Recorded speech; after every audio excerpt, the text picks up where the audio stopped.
Hi, Christine Crowell here, and I just want to talk to you today about the 7 really important items that you need to think about before starting a home care agency or a recruitment care agency. There's quite a lot of things, but I'm only going to just list 7 things that you need to think about before you even start. Okay? The first thing that you need to think about is that you're going to need staff. You're going to need staff to be able to cover the work and make sure that you've recruited enough staff. And when I say this, is that you need to think about for each staff member, you really need to have 2 or 3 staff members. So you've got to do rigorous recruitment. And the reason for this is that if that staff member goes off sick, that you've got someone else to cover for that particular staff member, so it doesn't leave you vulnerable. However, a third case scenario could possibly come up, and that is whereby you would have your third staff member come in case there was another issue, for example, because we never know. We're human beings and things can happen.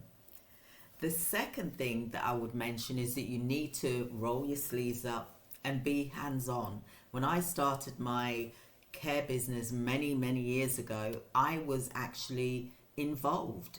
I was actually running and doing the care as well. I didn't just sit back and think it's going to just all happen, because at the end of the day, people are vulnerable and you don't want to leave anybody vulnerable. So be prepared to be hands-on. And when I say that, what I used to do is I used to get up at 5 o'clock in the morning. Some of you know that I got up at 4 in the morning, for example, but I got up at 5 o'clock in the morning. I would be at the first client at 6 o'clock in the morning. I would then do my round, for example, until 8:30 a.m. in the morning, and then I would be in the office for 9 o'clock in the morning. Then what I would do is sometimes I would pop out in the afternoon. This was during if there was staff sickness, for example, or I had a shortage of staff, for example. So I would go out and cover calls.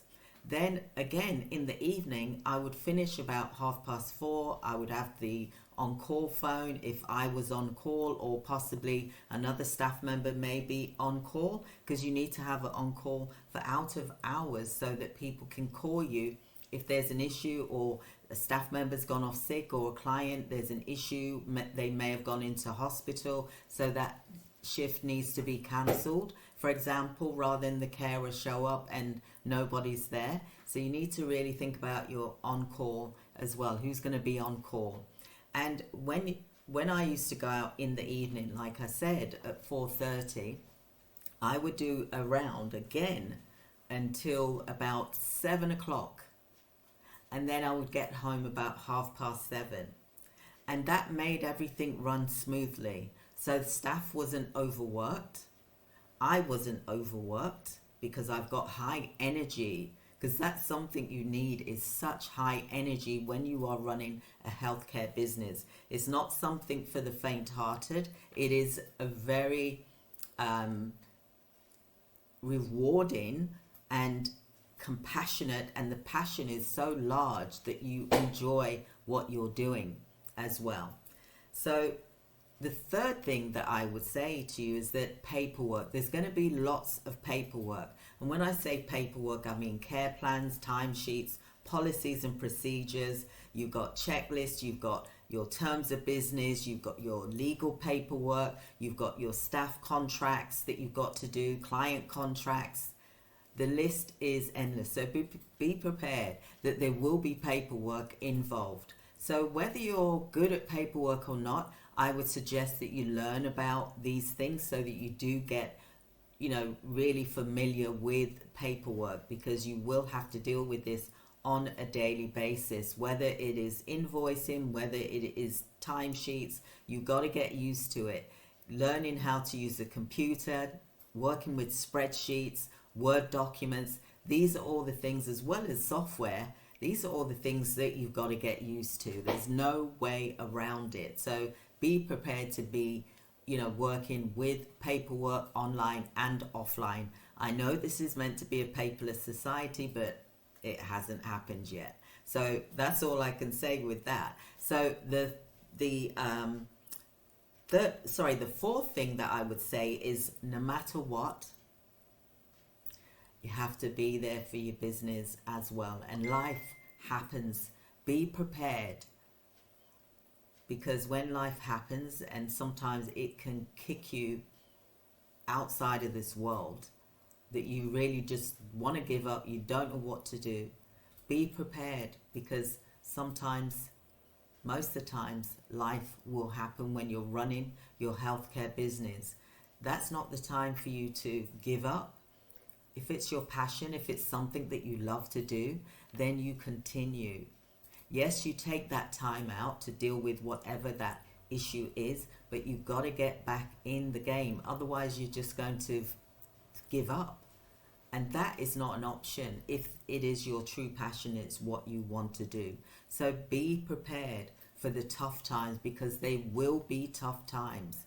It will stretch you mentally, physically, financially. It will stretch you.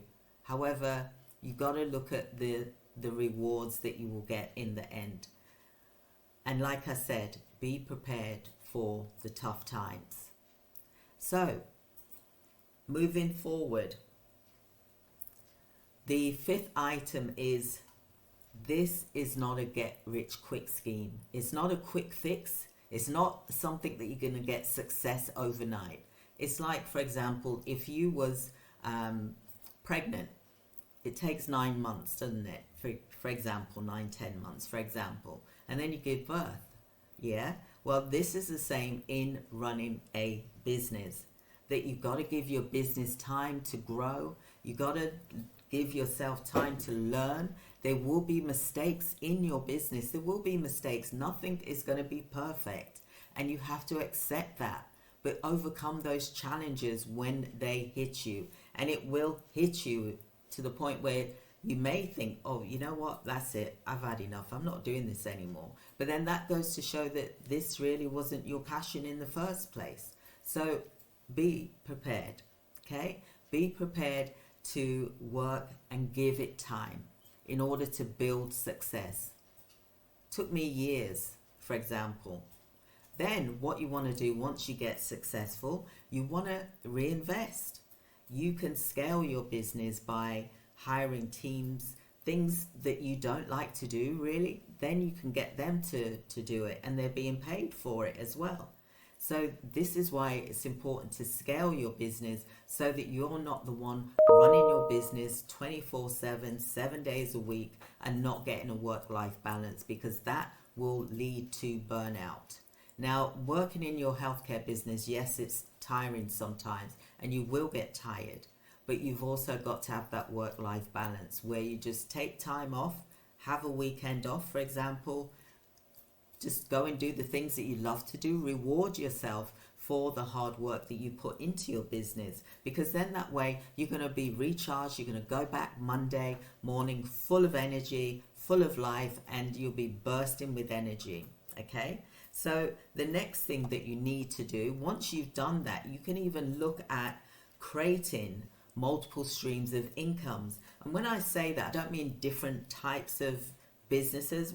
I mean multiple streams of income within your business that you're doing. So different types of services that you can provide as a care agency owner. For example, you could start doing training. For example, you could become a training school or offer training, specialized training for the clients that you serve, so your staff members can learn, as well as outside bodies will get to use you as well. The second type of multiple stream of income that you could do is by doing another level of service. So are you doing a low level, low needs service? Maybe you do medium and then go on to high needs service. Become specialized, i.e. mental health, i.e. dementia care, i.e. palliative care, for example. So what is it that you can do that it can create multiple streams of income? Then what you also need to think about is what type of other services can you provide. It's going to take time once you get to that. But like I said, there's other types of services that's related to what you're actually offering. I mentioned about the teaching. I mentioned about the training school. What else could you offer that would impact? Maybe some coaching in terms of what you're offering, mentoring your staff members, for example, and use that as a leverage for when you're talking about your company and how different you are, that you stand out from the crowd, that you're not just any Joe Blogs agency, for example. So if you're interested in starting your own care agency, home care business, I want you to learn from me. I've got so many things to show you, and I want you to know what's involved before you get started. Another thing that you need to think about, I know this is like meant to be 7 things, but I'm going to give you some extra bonuses.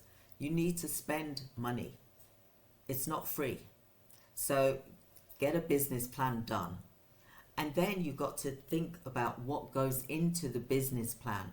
You got to think about things that you got to spend for. You got to spend insurance. You got to spend for your software. You got to spend for your company's mobile phone, for example. You got to spend for your company's hosting. You got to spend for your website. You got to spend for your computer that you need. You got to spend for your telephone that you need. There's so many things that you got to think about, your business cards, your stationery. So I just wanted to mention that to you because these are all the things that you need to be aware of before you get started, especially when it comes to software. What type of software are you going to use? So I hope that you found that helpful. If you did, please like and subscribe. Hit the notification button so that you can get further training from us.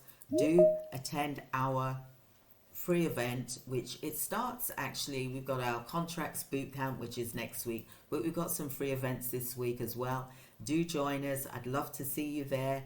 Thank you so much for your time, and I hope that you've enjoyed this.